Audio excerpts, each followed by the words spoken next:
에 대하여 함께 은혜를 나누고자 합니다. 성경은 살아계신 하나님의 말씀인 줄 믿습니다.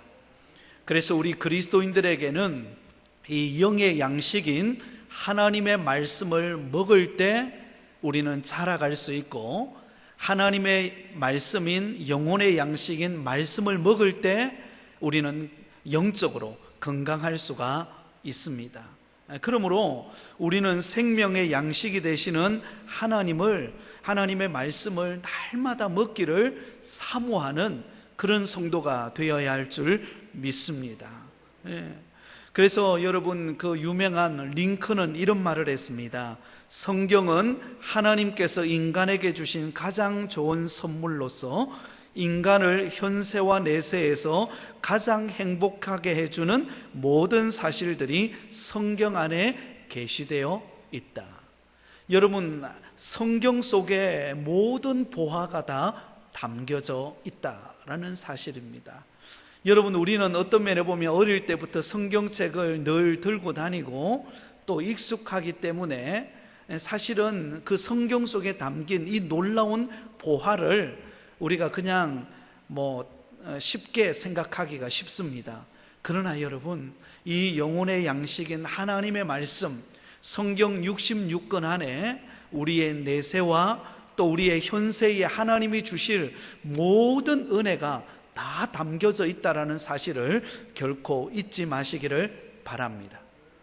기도의 사람이었던 조지 뮬러도 이런 말을 했습니다.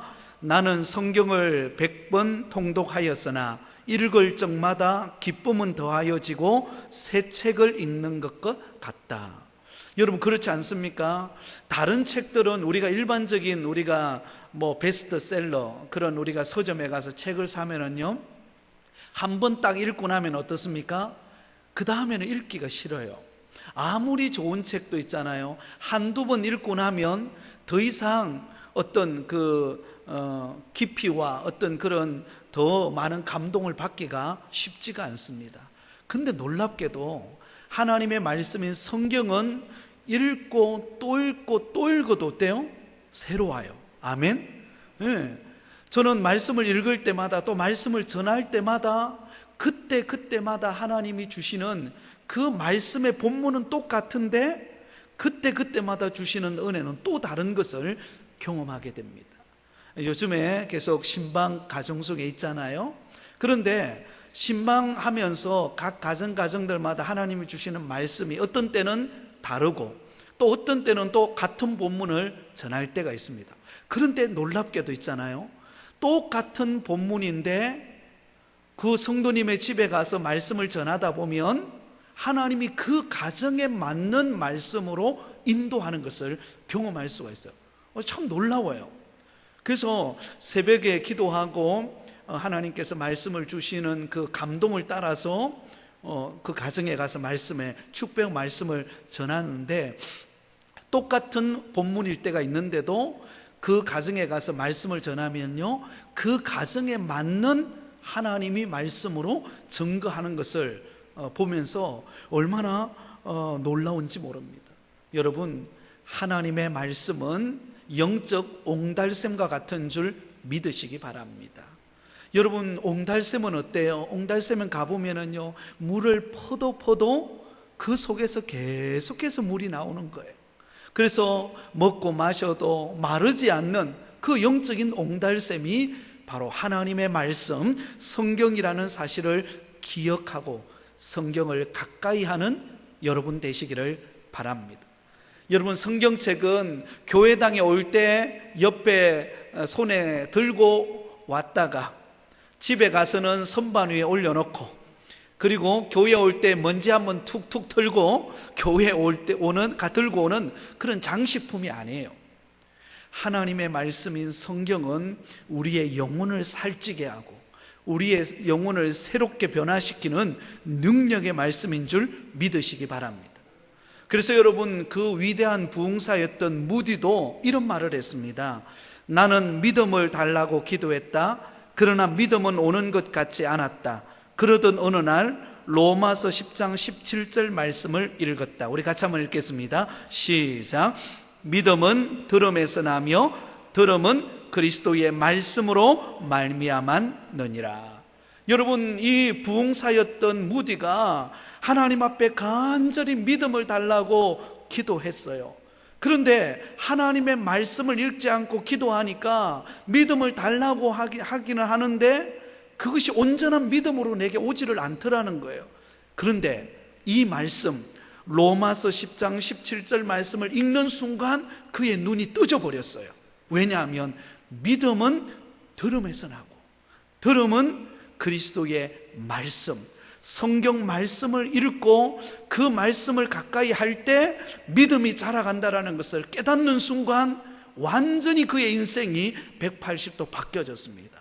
그리고는 그때부터 이 영혼의 양식인 하나님의 말씀을 선포할 때마다 그 속에 성령의 역사가 일어나고 많은 영혼들을 변화시키는 그런 능력의 말씀이 될 수가 있었다고 하는 것입니다. 아마 오늘 이 수요 양육 예배 나오신 여러분과 우리 모두의 간절한 소원이 무엇입니까? 어떻게 하면 참 주님이 기뻐하는 믿음의 사람이 될 수 있을까? 이전보다도 10년 전보다도 오늘이 또 오늘보다는 내일이 어떻게 하면 더 믿음 좋은 신앙생활을 하는 그런 삶을 살 수 있을까? 그 비결이 무엇입니까? 바로 영혼의 양식인 하나님의 말씀을 먹고 그 말씀이 내 영혼을 사로잡을 때 이런 믿음의 역사가 일어나는 줄 믿으실 수 있기를 바랍니다. 여러분, 우리가 음식을 먹을 때 있잖아요.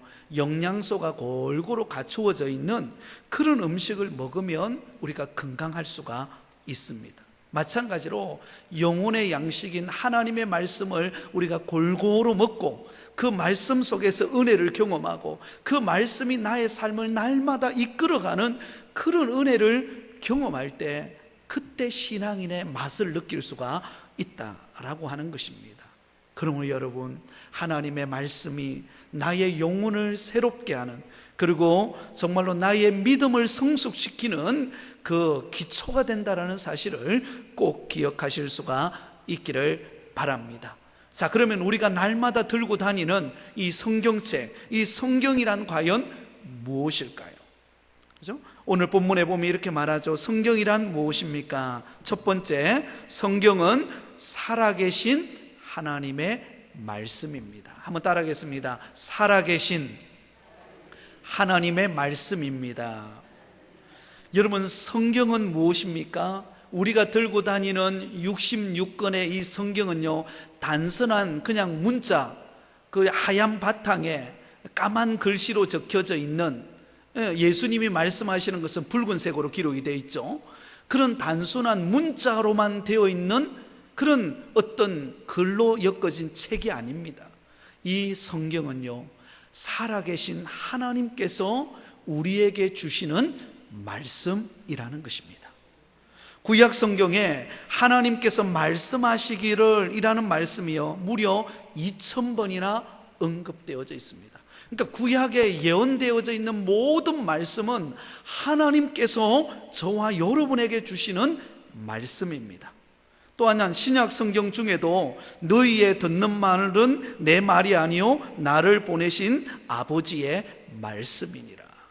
하나님의 말씀이 우리에게 들려지고 있다라는 것입니다. 그래서 여러분, 우리가 성경을 펼쳐서 읽을 때 어떤 생각을 가져야 하느냐 하면, 가장 먼저 가져야 될 것은 살아계신 하나님께서 오늘 나에게 이 본문을 통하여 내게 말씀하신다, 이렇게 받아들이셔야 됩니다. 하나님의 말씀이, 살아계신 하나님께서 오늘 나에게 지금 속삭이고 있고 내게 지금 말씀하고 있고 그 말씀이 지금 내게 꼭 필요한 그런 살아계신 하나님의 말씀이다 라는 생각을 가지고 말씀을 읽고 그 말씀을 받아들일 때, 여러분, 그것이 내 영혼을 변화시키는 능력의 말씀이 되어진다라는 것입니다. 베드로후서 1장 21절에 예언은 언제든지 사람의 뜻으로 낸 것이 아니요 오직 성령의 감동하심을 입은 사람들이 하나님께 받아 말한 것이니라. 여러분, 신구약 성경에 무려 40명의 성경 기자에 의해서 성경이 기록되어 있습니다. 그러나 그 40명의 성경 기자들이 자기 임의대로 기록한 게 아니라는 거예요. 누가 주셨다는 거예요? 살아계신 하나님께서 주신 말씀이라는 것입니다. 그러기에 그 말씀 한 구절 한 구절이 우리에게 들려질 때 하나님이 내게 말씀하신다라는 생각을 가져야 합니다.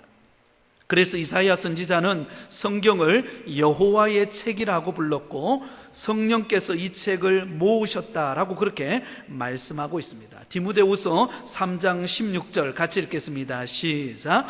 모든 성경은 하나님의 감동으로 된 것으로 교훈과 책망과 바르게 함과 의로 교육하기에 유익하다라고 말씀하고 있습니다. 모든 성경은 우리가 읽고 들고 다니는 성경 66권은 하나님의 감동으로 기록되어졌다라는 것입니다. 이것을 하나님의 감동설이라고 그렇게 말하는데요, 이거는 뭐냐 하면 성경의 저자들이 있잖아요. 모세오경은 모세에 의해서 기록이 되었고, 신약 성경에 오면 또 바울 서신 같은 경우에는 바울이 기록했잖아요, 그죠? 그런데 모세와 바울 또 다른 많은 성경 기자들이 그 시대에 그 상황에 맞는 성경을 기록합니다. 그런데 그 시대에 맞는 현상을 놓고 기록을 하는데 그 모든 감동, 그 영감을 누가 주셨다는 거예요? 하나님께서 주셨다는 것입니다. 그래서 하나님께서 그 사람과 그 사람의 환경과 그 사람이 가지고 있는 지식과 그 사람이 가지고 있는 모든 여건을 다 동원해서 하나님께서 영감을 통하여 하나님이 감동하심으로 말미암아 기록해 놓으신 것이 바로 성경이라는 것입니다.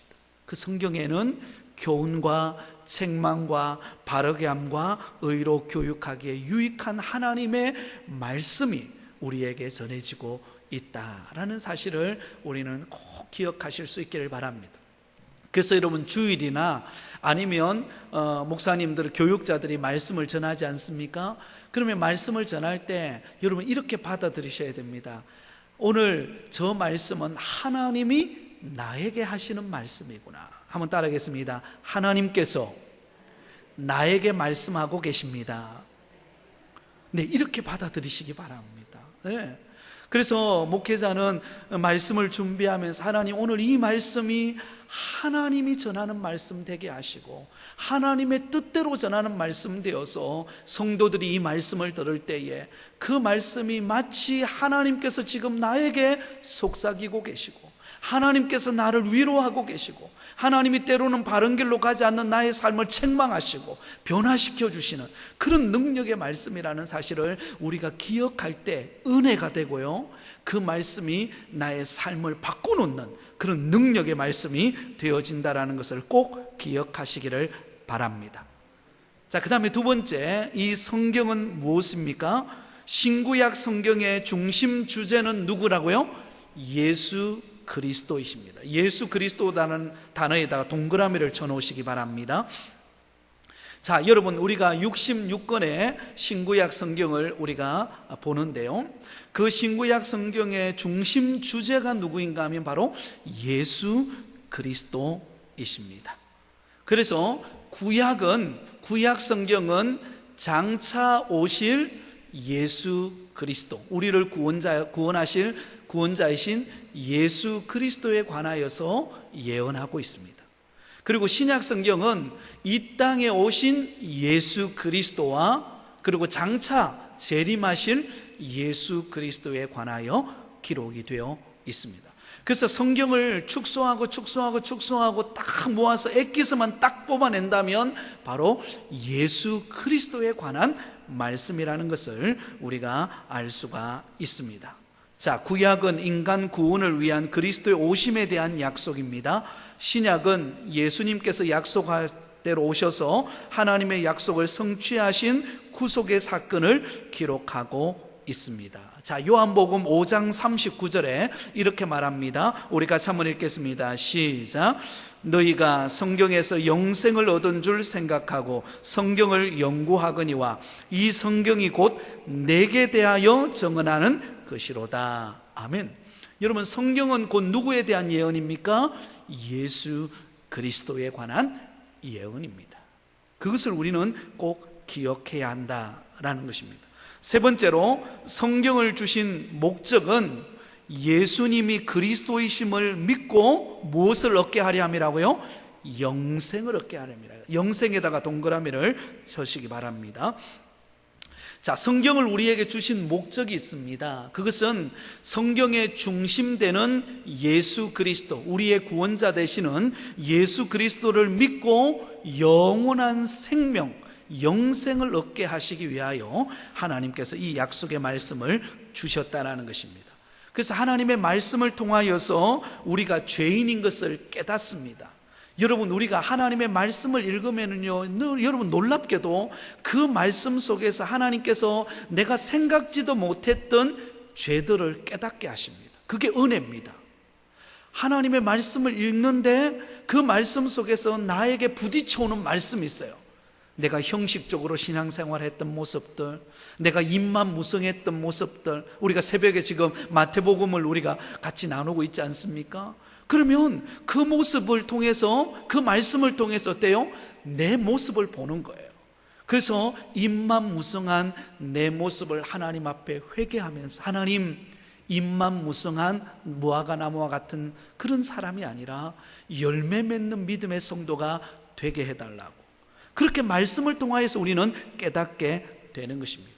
그리고 구원의 길을 알게 돼요. 어떻게 하여야 내가 구원을 받을 수 있는지 그것을 깨달을 수가 있습니다. 또한 우리는 성경을 통하여 우리 성도들의 생활 원리를 배울 수 있습니다. 하나님이 기뻐하시는 삶이 어떤 삶인가를 우리가 말씀을 통하여서 우리가 배울 수가 있다는 것을 알 수가 있습니다. 요한복음 20장 31절은 이렇게 기록합니다. 우리 같이 읽겠습니다. 시작. 오직 이것을 기록함은 너희로 예수께서 하나님의 아들 그리스도이심을 믿게 하려 함이요 또 너희로 믿고 그 이름을 힘입어 생명을 얻게 하려 함이니라. 할렐루야. 그래서 여러분, 우리가 말씀을 펼쳐서 읽기만 해도요, 그 속에서 어때요? 펄펄 살아 움직이는 생명력을 느낄 수 있습니다. 아멘. 예, 하나님의 말씀은요, 일반적인 책과 다릅니다. 하나님의 말씀을 펼쳐 읽으면 어떤 본문이라도 괜찮아요. 어떤 본문이라도.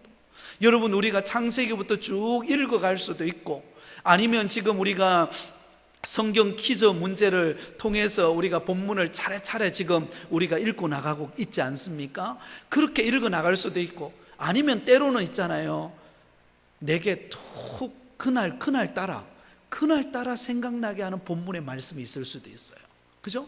그러면 그 말씀을 펼쳐서 읽으면은요, 그 속에서 하나님께서 나에게 주시는 놀라운 위로와 소망이 있는 것을 느낄 수가 있습니다.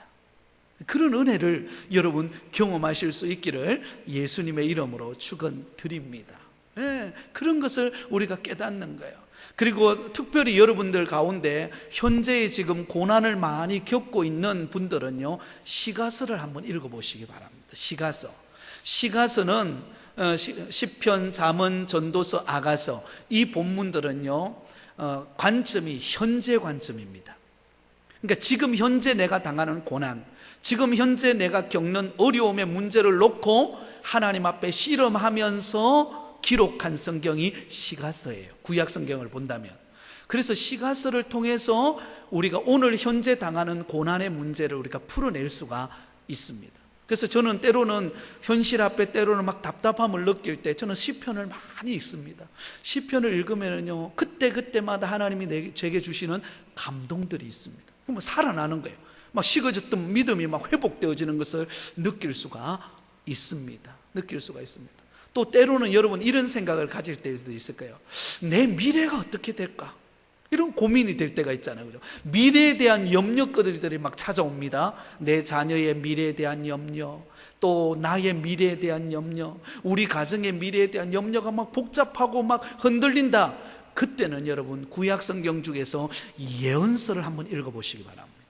그러면 하나님께서 내 영적인 눈을 열어서요, 비전을 보게 하는 은혜를 주실 줄 믿습니다. 주실 줄 믿어요. 그죠? 그 다음에 때로는 여러분들 내 구원의 감격, 기쁨이 식어졌을 때가 있어요. 그죠? 여러분, 우리가 신앙생활 하면 항상 여러분, 우리가 은혜 속에 막 거할 때만 있습니까? 때로는 여러분, 막 믿음이 식어지는 것 같고, 그죠? 때로는 막 내 마음이 냉랭해지는 것 같고, 그죠? 때로는 막 뭔가 믿음 생활 하는데 뭔가 믿음의 그 감격을 느끼지 못한다. 그럴 때는요, 어디로 돌아가냐면요, 구약의 역사서를 돌아가 보세요. 창세기, 모세오경과 역사서를 한번 읽어보시기 바랍니다. 그러면요, 내 과거를 돌아보게 됩니다. 내가 어떻게 구원받았는지. 여러분, 출애굽기서를 읽어보면은요, 출애굽기 속에서 하나님께서 이스라엘 백성들을 어떻게 광야의 그 길 속에서 그들을 구원해 가시는지, 어떻게 때를 따라 그들을 먹이시는지, 그들의 과거의 역사를 통해서 하나님의 살아계심을, 하나님의 은혜를 경험하게 만들어 주십니다. 그래서 여러분, 내 마음에 기쁨이 없다, 나의 구원의 감격이 식어져 버렸다, 정말로 주님 앞에 봉사하던 그 즐거움과 그 헌신하던 마음이 요즘에는 왠지 모르게 냉랭해지고 있다. 어떤 성경을 읽으라고요? 구약의 역사서를 읽어보십시오. 역사서를. 왜냐하면 이 역사서의 관점은요, 과거에 있기 때문에 그래요. 과거 내가 받았던 은혜, 과거 내가 헌신하기로 결단했던 그 결단의 순간, 그때로 나로 하여금 돌아가게 합니다. 그래서 처음 사랑을 회복하게 만드는 것이 바로 이 역사서, 또 모세오경, 여기에 있습니다. 그리고 제가 아까 미래에 대한 이야기를 했죠, 그죠? 예언서의 관점은요, 미래에 있습니다. 그렇기 때문에 우리가 예언서를 읽으면 우리 자녀들을 위해서도 기도할 때도 이 예언서를 읽고, 다니엘서라든지, 그죠? 이런 예언서를, 에스겔서라든지 소선지서를 읽고 나가면요, 그 속에서 하나님께서 우리 가정을 향한 미래의 비전을 보는 영적인 시야를 열어주실 줄 믿습니다. 여러분, 이런 관점을 가지고 성경을 읽으면요, 훨씬 더 재밌습니다. 재밌어요. 다음에 제가 이제 이 과정이 다 끝나고 나면 이제 여러분들에게 이제 성경 보는 눈을 길려 드리도록 할 겁니다. 그때 제가 상세하게 알려드릴 거예요. 그래서 어떻게 우리가 성경을 읽어 나갈 것인지, 창세기는 무엇에 관하여 기록해 놓고 있는 건지 아주 상세하게 여러분들에게 알려드릴 테니까 개봉박두, 그때 기대하시고 오늘 다 할 수는 없으니까 그런 관점을 가지고 우리가 성경을 읽으면 굉장히 성경이요 재밌습니다. 그 성경 속에서요 상상할 수 없는 보화들을 캐낼 수 있는 은혜가 있다라는 사실을 가지고 하나님의 말씀을 사모하는 여러분 되시기를 바랍니다. 자, 그러면 두 번째, 우리가 읽는 이 성경은 어떻게 구성되어 있는가? 자, 오늘은 개론적인 것만 보도록 하겠습니다. 자, 성경은 주전 1500년부터 주후 100년까지 약 한 1500에서 1600년 동안 몇 명의 기자에 의해서요? 40명의 성경의 기자에 의해서 기록이 되어져 있습니다. 자, 그게 40명에다가 동그라미를 치시기 바랍니다. 신구약 성경은 성경 기자가 약 한 40명 정도 됩니다. 그 40명이 이 성경을 완성을 하게 됩니다. 무려 몇 년 동안요? 1500에서 1600년 동안 이 성경이 기록이 되어 있습니다. 자, 구약 성경은 어떤 언어로 기록되어 있을까요? 히브리어로 기록이 되어 있습니다.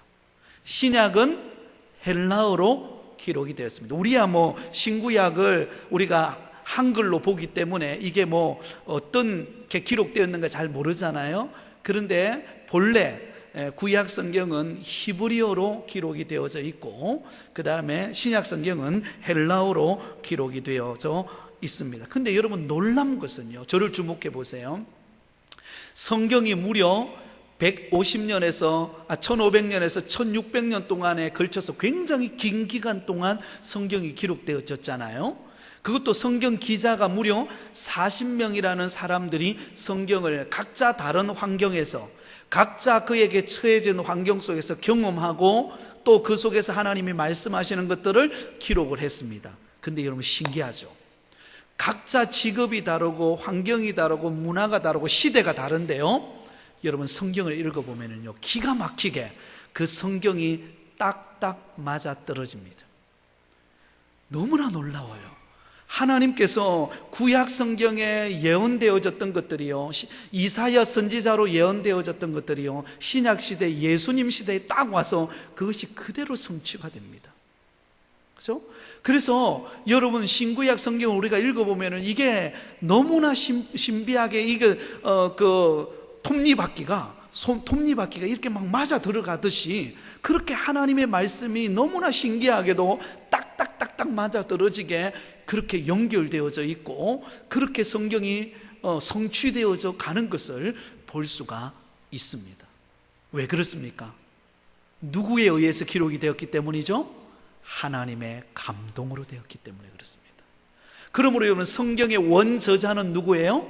하나님이십니다.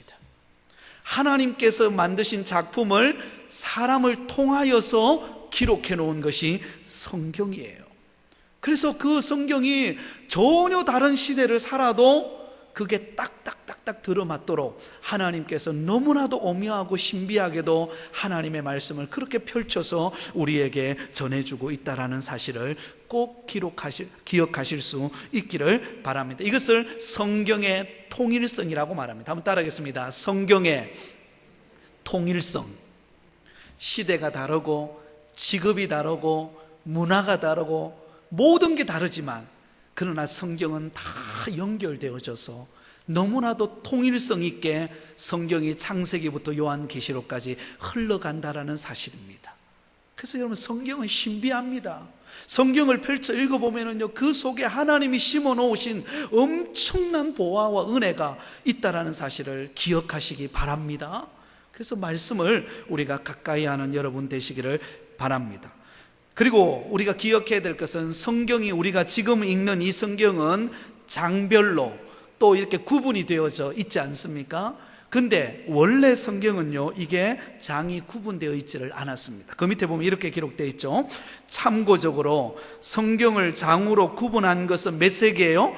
13세기에 스테판 랑튼이라는 사람이 라틴어로 번역할 때에 이것을 편리하게 우리가 성경을 읽게 하기 위해서 장과 구절을 구별하였다라는 겁니다. 원래는 어때요? 통으로 엮어져 있었어요. 그렇죠?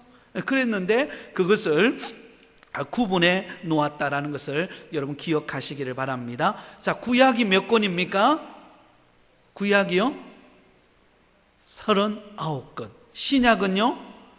27권. 그래서 이것을 쉽게 외울 때 어떻게 외우죠? 39, 27 이렇게 외웁니다. 구약이 39권, 신약이 27권, 39, 27 그렇게 외웁니다. 자, 구약이 39권인데요 총 몇 장으로 구성이 되어 있냐면 929권, 9장, 그죠? 929장으로 구성이 되어 있고 몇 절로 구성이 되어 있을까요? 23,109절로 구성이 되어 있습니다. 구약 성경은. 신약 성경은 27권인데 260장에 7,958절로 엮어져 있다라는 것입니다. 이거는 그냥 우리가 이해만 하면 될 것 같습니다. 자, 그 밑에 내려가시면 성경을 구분하는 것을 볼 수가 있습니다. 구약과 신약으로 크게 나누어지죠, 성경은. 그죠?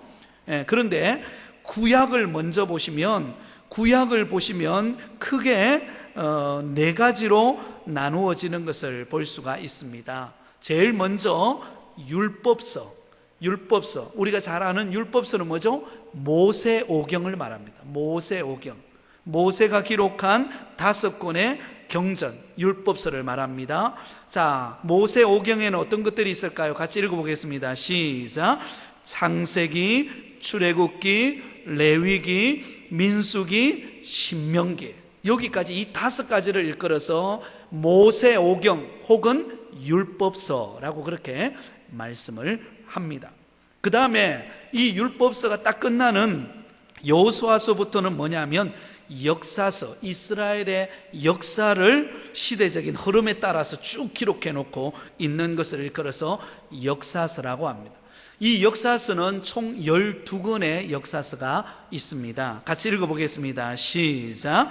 여호수아, 사사기, 룻기, 사무엘상, 사무엘하, 열왕기상, 열왕기하, 역대상, 역대하, 에스라, 느헤미야, 에스더, 이것이 바로 구약의 역사서입니다.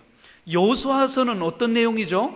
여호수아서는 하나님이 약속한 가나안 땅을 정복하고 그리고 이스라엘 12지파에게 분배하고 하는 내용이 기록이 되어 있죠. 그죠?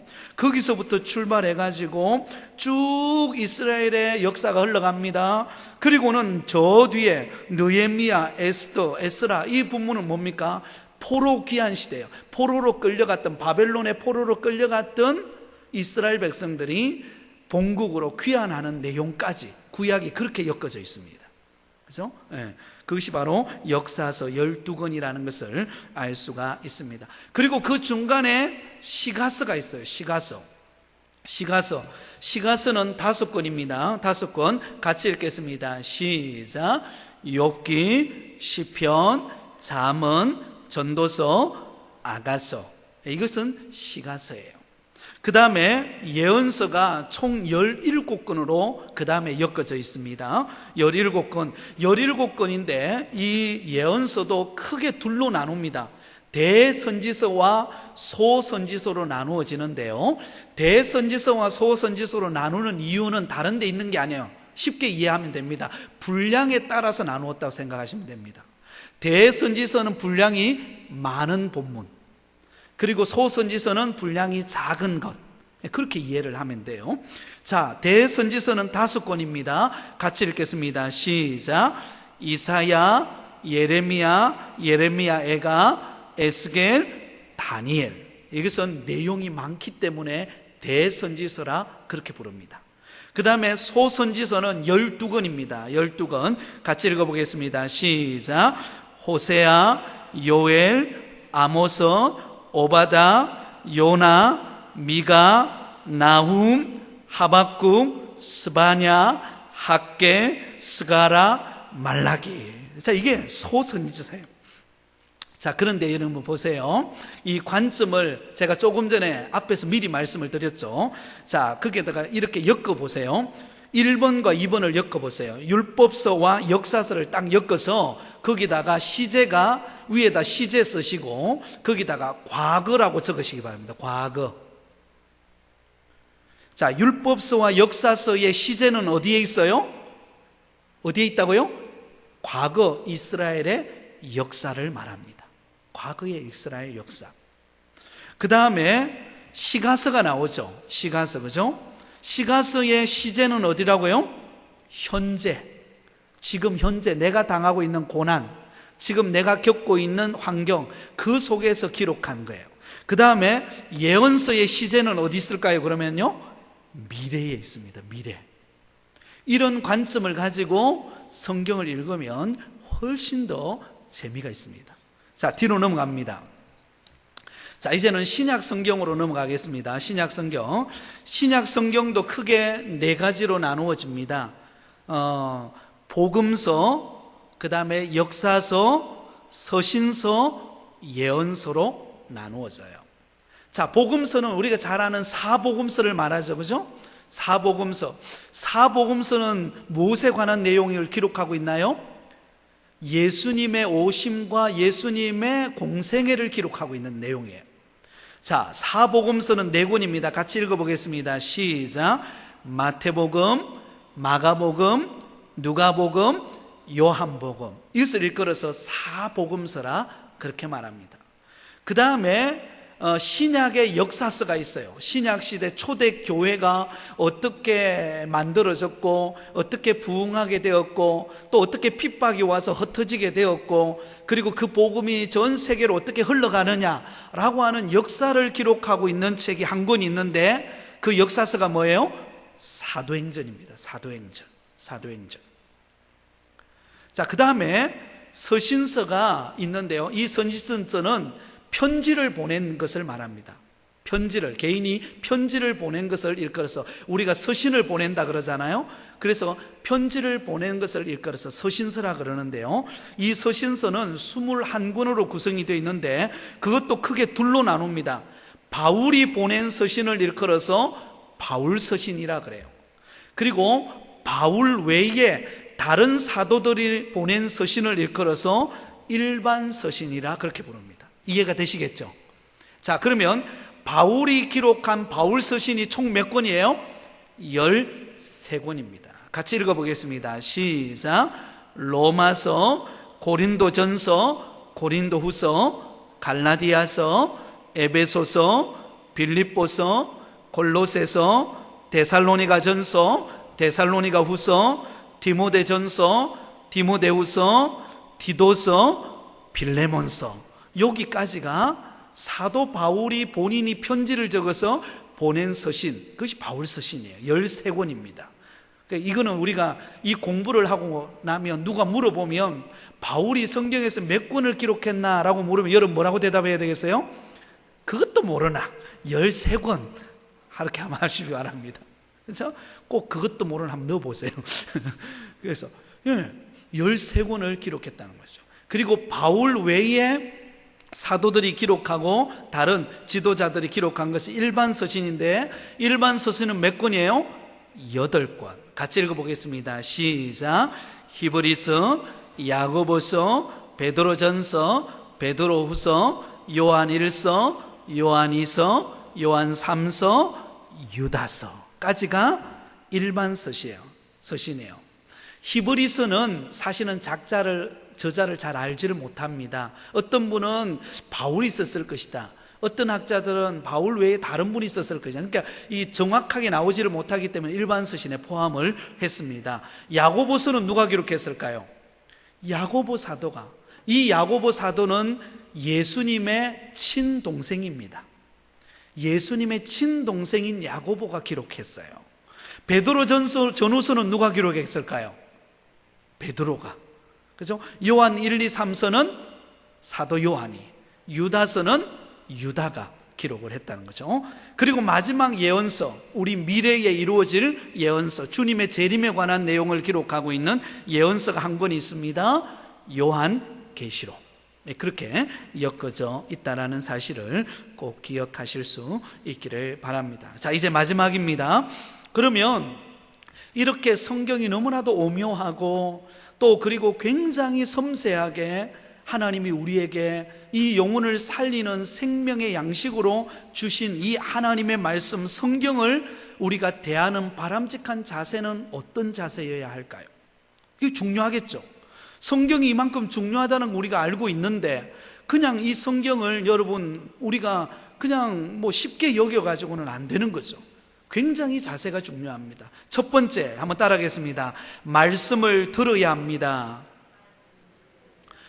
말씀을 듣는데 사모하시기 바랍니다.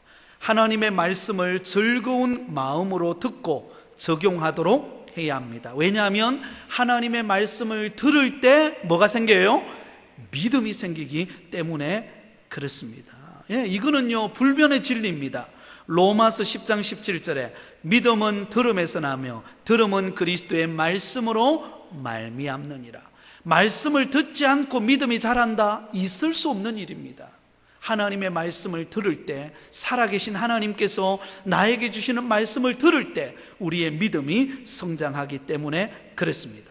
계시록 1장 3절에 이 예언의 말씀을 읽는 자, 듣는 자, 그 가운데 기록한 것을 지키는 자가 뭐가 있어요?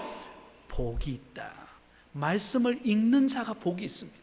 말씀을 듣는 자가 복이 있어요. 여러분 이 수요 양육 예배 여러분 잘 나오셨습니다. 이 수요일 날 나오기가 굉장히 갈등을 겪기가 쉽습니다.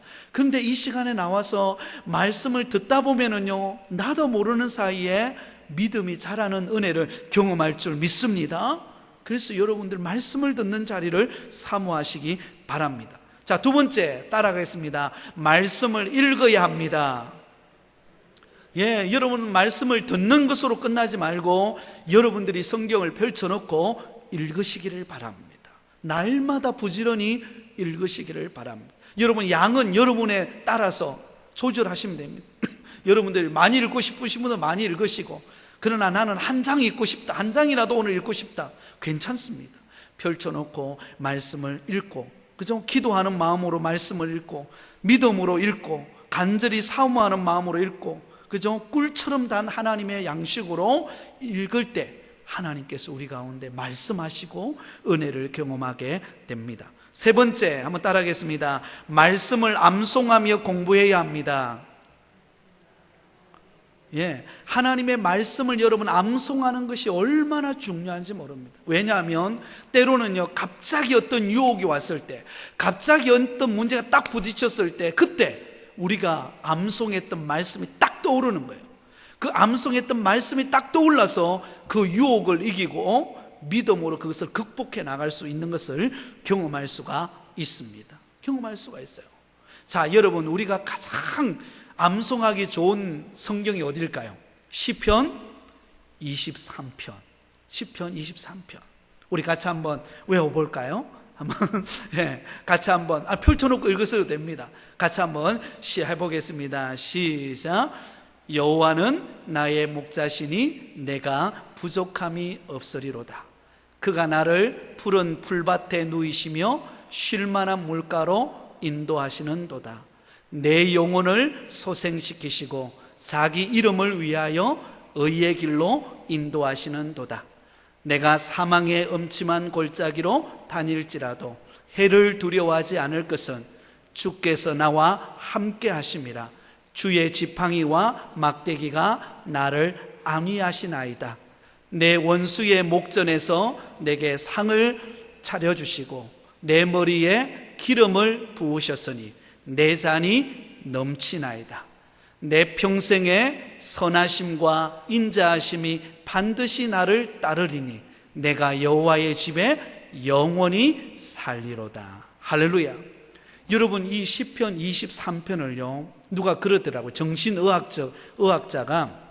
의사가 말하기를 이 시편 23편을 하루에 5번씩만 암송해도 몸이 치유되어지는 은혜를 경험한대요. 여러분 한번 해보세요. 그래서 한번 시도해 보시기 바랍니다. 시편 23편 다른 본문 사실 잘 안 외워지잖아요, 그죠? 시편 23편 우리가 어릴 때부터 하도 많이 들어왔으니까 하루에 5번만이라도 한번 암송을 한번 해보세요. 길을 갈 때에도, 그죠? 때로는 음식을 만들면서도, 그죠? 아니면 기도 마치고 마지막에 딱 주기도만 하고 집에 돌아갈 때 시편 23편을 한번 쫙 암송하고 한번 가보세요. 그러면요 세상이 달라 보일 겁니다. 하나님이 주시는 위로와 기쁨이 넘칠 줄 믿으시기를 바랍니다. 자, 네 번째는 말씀을 늘 묵상해야 합니다. 말씀을 묵상이라는 단어가 뭐냐면 quiet time이라고 해서 조용한 시간을 갖는 겁니다. 말씀 속에서 오늘 나에게 뭐라고 말씀하시는지, 내게 말씀하시는 그 하나님은 어떤 분이신지를 그 말씀 속에서 찾아내는 거예요. 그리고 그 말씀을 내 마음속에 담아서 마치 여러분 소가 여물을 먹고 밤새도록 오물오물 하면서 소화시키듯이 그 말씀을 내게 소화시키는 시간, 그 시간이 바로 묵상하는 시간입니다. 자, 마지막 5번째, 말씀을 지켜 어떻게 해야 되죠? 행하여야 합니다. 여러분 아무리 우리가 말씀을 많이 듣고 암송했다 할지라도 그 말씀대로 행하지 않는다면 어떤 일이 벌어질까요? 우리의 것이 온전히 될 수가 없다는 것입니다. 그래서 말씀을 들었다면 그 말씀을 그대로 순종하기로 결단하고 믿고 나아가시기를 바랍니다. 자, 그러면 하나님이 이렇게 우리가 믿음의 바람직한 자세를 가지고 나갈 때 우리에게 어떤 복이 임할까요? 빌립보서 4장 9절 같이 읽겠습니다. 시작. 너희는 내게 배우고 받고 듣고 본바를 행하라. 그리하면 평강의 하나님이 너희와 함께 계시리라. 아멘. 하나님의 말씀을 우리가 읽고 듣고 그 말씀대로 행할 때요 하나님이 나와 함께 하는 것을 경험하게 됩니다. 하나님이 내 인생을 책임져 간다라는 것을 느낄 수가 있습니다. 아멘.